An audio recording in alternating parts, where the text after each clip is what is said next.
Buddhism is not philosophy. You can take it just as a part of it, just like dealing Buddhism as a part of discipline, Buddhist education, fine. And as a philosopher, you can take it as a philosophical part of Buddhism, fine. But if you really want to define Buddhism as a philosophy, that is again wrong.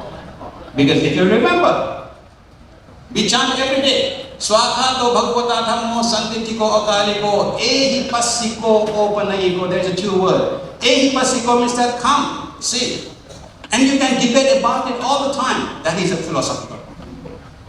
We might have a lot of fun and the logic and there's all these things. That is the philosophical part. And we feel good. Wow, I feel very good, like now. They're debating on those stuff. But Buddha says that Buddhism not ending.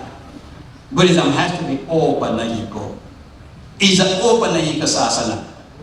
Means that whatever we are talking, whatever we are saying, we have to able to put it in a practice.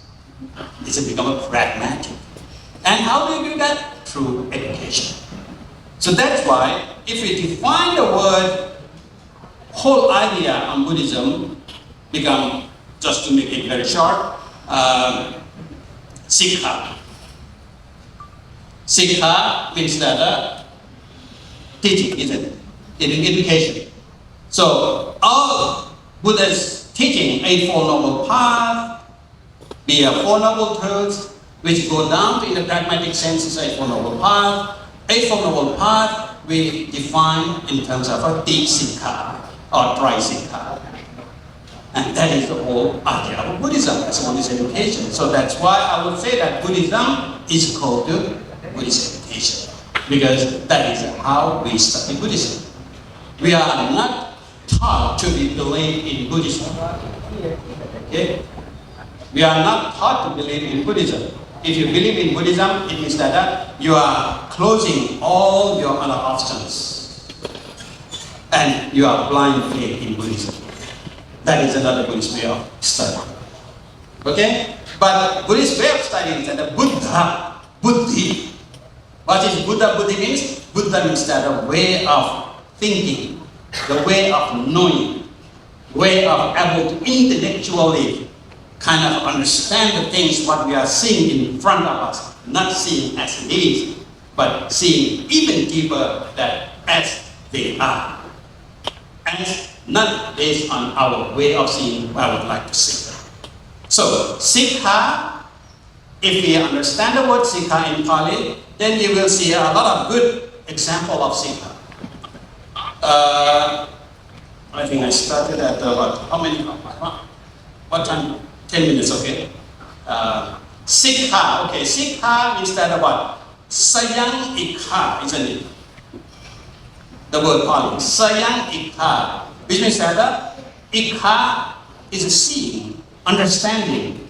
So, whole idea of education is that sayang in yourself, kind of a self-seeing.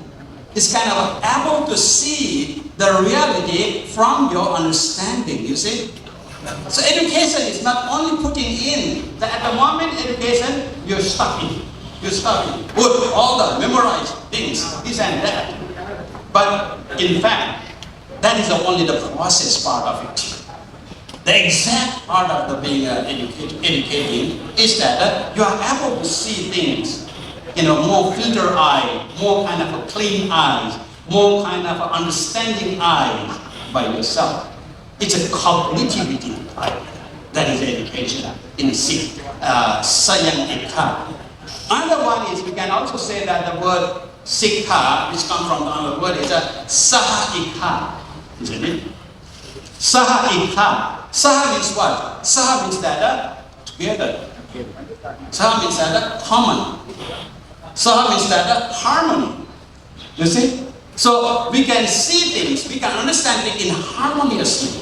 Okay? You see, the whole idea of Buddhist education is that able to see things as an overall perspective, not individually. People love to teach in individual sense. So that's why what we say that the human is a nama and a rupa.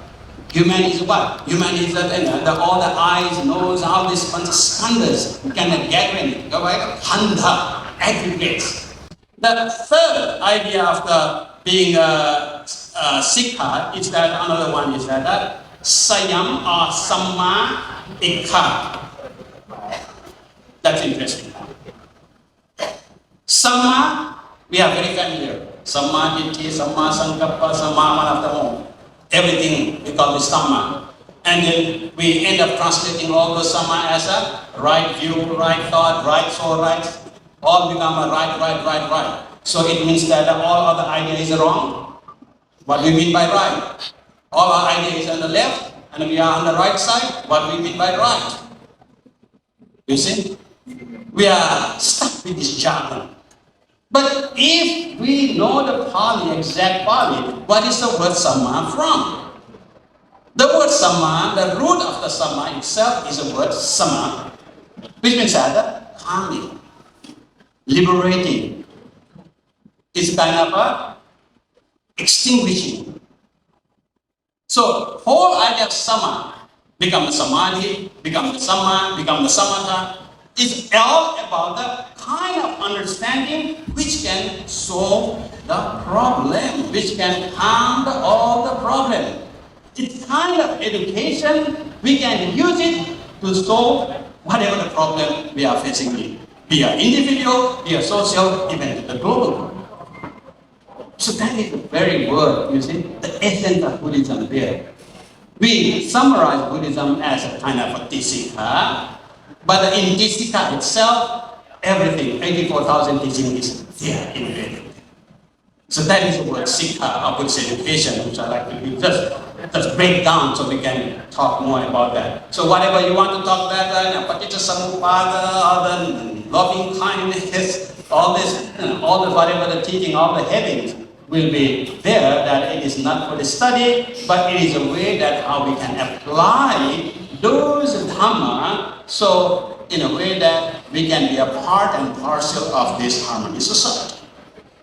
So that is the whole idea of Buddhist education for me. I would like to kind of give a new definition here. The second word, I would say that there's a big problem in this topic, is a harmony or harmonious. When we talk about harmony or harmonious, I think we are talking about kind of a samakhi, samagga in Pali, and then in samakhi in Thai. Finally, I don't know, it's went to the kind of idea of what does it really mean.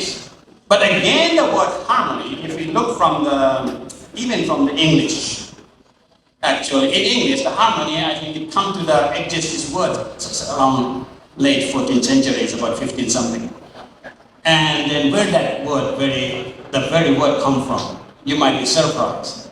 But at the moment, the harmony has become living together without a quarrel, without a problem, kind of those things. Actually not. The harmony is from if you know the musical instrument, harmony, what do you call this? There's some kind of notes, the playing, piano. I don't know exactly the word for the musical instrument. That basically, the word harmony is from the musical instrument. So how you play the tune? You see? So if you have a one kind of a tune, ding, so it's very annoying. But if you play in a very melodious ding, ding, ding, ding, dong, dong, or whatever it is, then it will suddenly, it's create the whole atmosphere. So calming, so soothing, so beautiful sounds it came out. So basically, the harmony is the same thing. You see? So when you apply that, the musical instrument, you see, as if you know that, if you play the, what do you call this, piano. Is that a piano? Piano, what do you call it? Violin, okay, when you play the violin. So, but if you have become a maestro, and you're an expert, and so it's become very melodious. But that doesn't mean. But when we live together, we are not living alone. We are not living as a Thai people only. We are not living as a Western only. We are not living as a monk only, the lay only. We have to live together. And one together, it means that all the different kind of musical instruments we have to play together, just like in an orchestra. So imagine. 3 minutes. Okay. So imagine, in orchestra, what happened? You have a violin, you have a piano, you have a drum, you have all different kind of different individual. But when they are play together the same song, to become a very grand and then make our goosebumps. You see? So that is a whole idea of harmony. That is a whole idea about how we live together.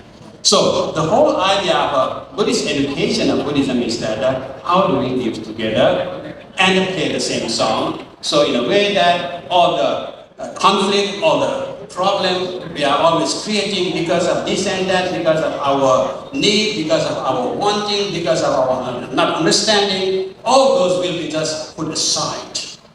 At the moment, we have to play the same song. At the moment, even all religions have to play the same song. Might be a Christian, Buddhist, Sikh, Brahmin, Muslim, but once we are in the stage, not we are fighting as a boxing, but our job to make this world as a human world, to make this world as a society. What we do is that we have to play the same song as harmonious. Same as the word samaki. What does samaki means? Sang, agga, one of the words. Sang means that together, agga means that supreme, the best. So how do we work together for the best outcome? Or samagga. So how do we work together in a way that we don't fight each other? So we can work together to a common goal of peace and harmony, of peace and happiness. So that is, we can only get to our idea of education. So that's why then we can create that harmonious society. I think that's, I will end this question. Thank you. Thank you, Most Venerable.